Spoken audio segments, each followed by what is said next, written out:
તમારા જ ભાઈ કાંતિભાઈ અમૃતિયા મંત્રી છે સરકારની અંદર અને તમારે અહીંયા બેસવાની જરૂર પડી છે, શું કહેશો? ભાઈ શ્રી અહીંયા 4 વાર આવી ગયા, આમ બધાને ઓલું કર્યું વળતરમાં એ મતે બધાય મતે એવું નથી, પણ જે અમને જે અનુકૂળ હતો એ નથી આવ્યું. ત્યાં સુધી અમે અહીંયા ઉપવાસમાં બેસવાના. કેટલા દિવસ સુધી અહીંયા જ્યાં ઉપવાસ? સુધી અમને ગાંધીજી માર્ગ મળે ત્યાં સુધી અમે પછી સદર માર્ગે લેશું. 60 ટ્રેક્ટર ગયા હતા, અમે પાછા વાળી લીધા. અહીંયા ઝંડા બીજા લઈ ગયા હતા, અમારી ઝંડાની જરૂર નથી. કાંતિભાઈ તમને કહેતા નથી કે ભાઈ તમારે આ હું સરકારમાં છું તો મને તકલીફ પડશે કે એવું કંઈ? તકલીફ તો પડે ને, મને પડે ને નહીં પડે. રાજકારણ કરે, હું તો ખેડૂતનો દીકરો ને મારા બાપનું ગામ હે. અહીંયા મારી બેન દીકરી રોય છે, આંગળા પડે એની હિસાબે હવે પછી મારે આવવું પડ્યું. આજે અમરનાથ ઉપવાસ પર બેઠા છો, કાંતિભાઈ સાથે વાતચીત થઈ હતી ખરા કે અમે ના કાંઈ કોઈ રે મારે કોઈ વાત નહીં, મારા ગામ હારે જ વાત થાય. આ એક બોર્ડ અહીંયા મારવામાં આવ્યું છે કે રાજકીય વ્યક્તિઓએ આ છાવણીની અંદર ન આવું, શું કારણ? કારણ રાજકારણ કરીને વયા ગયા ને, ટ્રેક્ટર પાસે આવ્યા ને, અમારો તો ખર્ચો ગયો ને બધાનો, એટલે રાજકારણ નથી જોતું. આગામી દિવસોમાં તમે પણ કદાચ રાજકારણમાં આવી શકો ખરા? નહીં, જિંદગીમાં નહીં. 57 વર્ષ થયા રાજકારણમાં નહીં. મેં અહીંયા મારા ચામુંડમાં કોકડા હનુમાન માનું, હમ કાંઈ કીધું રાજકારણમાં નહીં આવું. વીજપોલ મુદ્દે ખેડૂતો જે છે તે હવે લડી લેવાના મૂડમાં છે, કારણ કે હાલની જો વાત કરીએ તો મોરબીના જેતપર ગામે અત્યારે અમરનાથ ઉપવાસ જે છે તે શરૂ થઈ ચૂક્યા છે. આજ સવારથી જ ખેડૂતો જે છે તેઓ અમરનાથ ઉપવાસ ઉપર બેસી ચૂક્યા છે અને જ્યાં સુધી સરકાર હવે જે યોગ્ય વળતરની જે માંગ ખેડૂતોની છે તે નહીં આપે ત્યાં સુધી અમરનાથ ઉપવાસ જે છે તે ચાલવાના છે. ત્યારે આપણી સાથે રતિભાઈ છે, તેમની સાથે વાત કરીશું. આમ તો એમના પરિચયની જરૂર નથી, તેઓ કાંતિભાઈ અમૃતિયા જે મંત્રી છે તેમના ભાઈ છે, છતાં પણ અત્યારે અહીંયા તેઓ બેઠા છે, તેમને લઈને આપણે ચર્ચા કરવાની છે. રતિભાઈ, તમારા જ ભાઈ કાંતિભાઈ અમૃતિયા મંત્રી છે સરકારની અંદર અને તમારે અહીંયા બેસવાની જરૂર પડી છે, શું કહેશો? ભાઈ શ્રી અહીંયા 4 વાર આવી ગયા, આમ બધાને ઓલું કર્યું વળતરમાં એ મતે બધાય મતે એવું નથી, પણ જે અમને જે અનુકૂળ હતો એ નથી આવ્યું. ત્યાં સુધી અમે અહીંયા ઉપવાસમાં બેસવાના.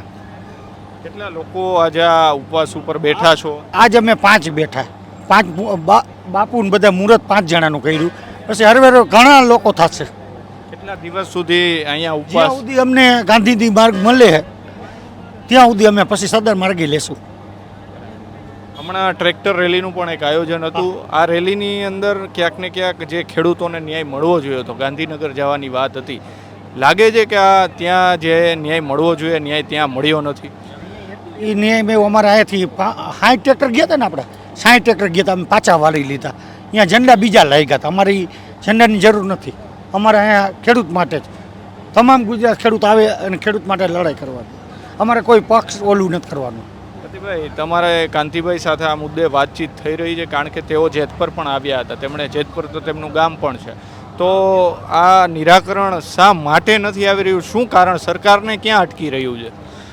અડાણી જે હોય તે એ હવે ખબર નથી, પણ મતે બધાય કોઈ નથી મતતું એવું નથી, મતે જ છે. આ છોકરાઓને બધાને ખબર જ છે. અહીંયા આવ્યા ત્યારે બધા મિટિંગ સાહેબ બધું કર્યું, પણ તાતે ન્યાય નથી આવતો, તમારે આ કરવું પડ્યું. તમે છેક સુધી આ લડતમાં રહેશો? છે સુધી. કાંતિભાઈ તમને કહેતા નથી કે ભાઈ તમારે આ હું સરકારમાં છું તો મને તકલીફ પડશે કે એવું કંઈ? તકલીફ તો પડે ને, મને પડે ને નહીં પડે. રાજકારણ કરે, હું તો ખેડૂતનો દીકરો ને મારા બાપનું ગામ હે, અને બધા માટે લડવા હક જે જોઈ કાયદેસરનો તો એ લડવાનો જોઈ. શું કઈ માંગણીઓ મુખ્ય આ આંદોલનની અંદર રહેવાની છે? પૂરતું વળતર આપવું જોઈએ. બાજુવાળાના ખેતર બગાડી નાખે, આજે એક થાંભલો નાખવાનો હોય તો આખું ખેતર હણવા કરે, કાંઈક તો હોય ને. હવે ચોમાસું આવે માથે તો આ વાવશે શું? અને માટી નાખીને લાલ એટલે કાઢ્યું, કાંઈ ન થાય. અહીંયા મારી બેન દીકરી રોય છે, આંગળા પડે એની હિસાબે હવે પછી મારે આવવું પડ્યું. અત્યારે 5 વીઘા જમીન હોય, હવે એમાં તમે થાંભલો આવે, 5 વીઘામાં કાંઈ થાય નહીં. બીજા હજી કેટલાય તાર આવે, 5 વીઘા માટી નાખો એટલે બધું એનું બંધ થઈ ગયું, કાંઈ ન થાય, બાવેડા ઉગે. અમે કોંઢની અંદર જોયું કે જે 720ની જે લાઈન આવે છે, એક 8 વીઘાનું ખેતર હતું. 8 વીઘાના ખેતરમાં 5 થી 6 વીઘાની અંદર તો થાંભલો આવતો. તો ખેડૂત ખરેખર શું કરશે આવું થશે તો? ખેડૂત એટલે તો આંદોલન કરે, આજ કરવું પડશે. ગાંધીજી માર્ગ ને સરદાર માર્ગ બે જ લેવાના ખેડૂતને રહેશે. હવે અમે કાંઈ ઉગવાનું નથી તો ખાશે શું, એને કરતાં મરવું સારું. એક મહિનાથી આ આંદોલન ચાલી રહ્યું છે, કોંઢથી શરૂ થયું હતું, અત્યારે જેતપર પહોંચ્યું છે. એક મહિનાની અંદર સરકારે હજુ એક પણ પ્રકારનો જવાબ કે એક પણ નિવેદન નથી આપ્યું. શું માનો છો તમે આ સરકાર બાબતે? કરશે બધા મથે, વિશ્વાસ છે. હા વિશ્વાસ છે, અડાણીને ને બધે કરશે. આમાં તો કોણ કેવું હોય કેને ખબર. અમારે આંદોલન ચાલુ રાખવું જ્યાં સુધી ન થાય ત્યાં સુધી, પછી અમે સરદાર માર્ગે લેશું. આજે અમરનાથ ઉપવાસ પર બેઠા છો, કાંતિભાઈ સાથે વાતચીત થઈ હતી ખરા કે અમે ના કાંઈ કોઈ રે મારે કોઈ વાત નહીં. મારા ગામ હારે જ વાત થાય અને ગામના મારા ભાઈ બહેન જે કહે એ કરવાનું. બીજા કોઈ નેતા કોઈ નથી આમાં. ભાઈ બહેન ગામ અને આજુબાજુ ગામડાવાળા હરવેરે બધા આવવાના, કોંઢવાળા આવી ગયા અને આવશે ખરા. આ એક બોર્ડ અહીંયા મારવામાં આવ્યું છે કે રાજકીય વ્યક્તિઓએ આ છાવણીની અંદર ન આવું. શું કારણ? કારણ રાજકારણ કરીને વયા ગયા ને, ટ્રેક્ટર પાસે આવ્યા ને, અમારે તો ખર્ચો ગયો ને બધાનો, એટલે રાજકારણ નથી જોતું. ખેડૂત તરીકે જ, કિસાન તરીકે આવો, હક લેવા આવો, બાકી નહીં. લાગે છે કે અદાણી જે કંપની વિરુદ્ધ તમે અત્યારે જે આ આંદોલન કરવું પડી રહ્યું છે તેને સરકાર છાવરી રહી છે. કોણ છાડવી રહી ખબર નથી.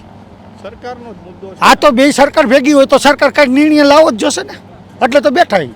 અત્યાર સુધી ગાંધી ચિંધ્યા માર્ગ ઉપર આ આંદોલન ચાલી રહ્યું છે ને અત્યારે બી અમરનાથ ઉપવાસ ચાલી રહ્યા છે. ઘણા ખેડૂતો સાથે વાત કરી કે હવે આ જે એક મહિનાથી સતત આંદોલન ચાલી રહ્યું છે, હવે ગાંધી ચિંધ્યાની જગ્યાએ હવે ભગતસિંહના માર્ગે જવું પડશે. તમે આને સમર્થન આપો છો? અત્યારે તો આ કરી, પછી સમર્થન તો રહેવું જ બધાને. જે ગામ નક્કી કરે આજુબાજુવાળા જે નક્કી કરે એમાં સમર્થન હોય જ ને. ગોળીઓ ખાવાય તૈયાર, મરવાય તૈયાર, સમર્થન તો હોય જ ને, તો જ અહીં બેઠો હોય ને. મેં તમારું એક ભાષણ સાંભળ્યું હતું, એક ઇન્ટરવ્યૂમાં જોયું હતું કે ભાઈ 12 વર્ષથી હું કોઈ દી ક્યાંય આવ્યો નથી. બરાબર છે, આજે ખેડૂતોનો મુદ્દો છે એટલે તમે આવી રહ્યા. હું ખેડૂત અને બાવા સાધુ ભેગું જ રાખું, એટલે મારે જે હક હોય ને, અને કેટલાય બાવા સાધુ આવશે હક લેવા આવશે. આજે અન્ન કેનું ખાય? ખેડૂતનું ખાય ને. તો આજ ખેડૂતનું અન્ન ખાવાનું જ બંધ કરી દઈએ તો અમારે શું કરવાનું? બાવા સાધુ શું ખાય? તો બધાને આવવું પડશે ને પટમાં, આવવાના જ છે. હંમેશા કોઈ પણ રાજનીતિની શરૂઆત કોઈ નેતાની ક્યાંક આંદોલનથી થતી હોય છે. આગામી દિવસોમાં તમે પણ કદાચ રાજકારણમાં આવી શકો ખરા? નહીં, જિંદગીમાં નહીં. 57 વર્ષ થયા રાજકારણમાં નહીં. મેં અહીંયા મારા ચામુંડમાં ખોકડા હનુમાન માનું, હમ કાંઈ કીધું રાજકારણમાં નહીં આવું, ક્યાંય ઊભો નહીં રહું. ખાલી ખેડૂતો માટે પાછો બાવા સાધુ ભેગું વયો જઈશ. આપણી સાથે રતિભાઈ, તેમણે કહ્યું કે હું જે અત્યારે ખેડૂતોનો જે મુદ્દો છે તે ખેડૂતોના મુદ્દે અત્યારે તેઓ આંદોલન ઉપર અત્યારે અમરનાથ ઉપવાસ છે તેમની ઉપર બેઠા છે અને તેમનું એક જ માંગ છે કે સરકાર જે છે તે આમાં યોગ્ય વળતર લાવે, કારણ કે જે મધ્યસ્થી કરવી જોઈએ એ સરકાર નહીં કરે તો કદાચ આ અમરનાથ ઉપવાસ ક્યાં સુધી ચાલશે નહીં. કારણ કે એક મહિના પહેલાંથી આંદોલન જે છે તે ચાલુ થયું છે. કોંઢની અંદર પણ ખેડૂતો જે છે તેઓ રસ્તા ઉપર ઉતર્યા હતા. જેતપરના દ્રશ્યો પણ આપણે જોયા હતા, ત્યાં પણ ખેડૂતો જે છે તેઓ પણ રસ્તા ઉપર ઉતર્યા છે અને આજે પણ ખેડૂત જે છે તે અત્યારે રસ્તા ઉપર જે છાવણી નાખીને બેસવું પડી રહ્યું છે. અમરનાથ ઉપવાસ જે છે તે કરવા પડી રહ્યા છે.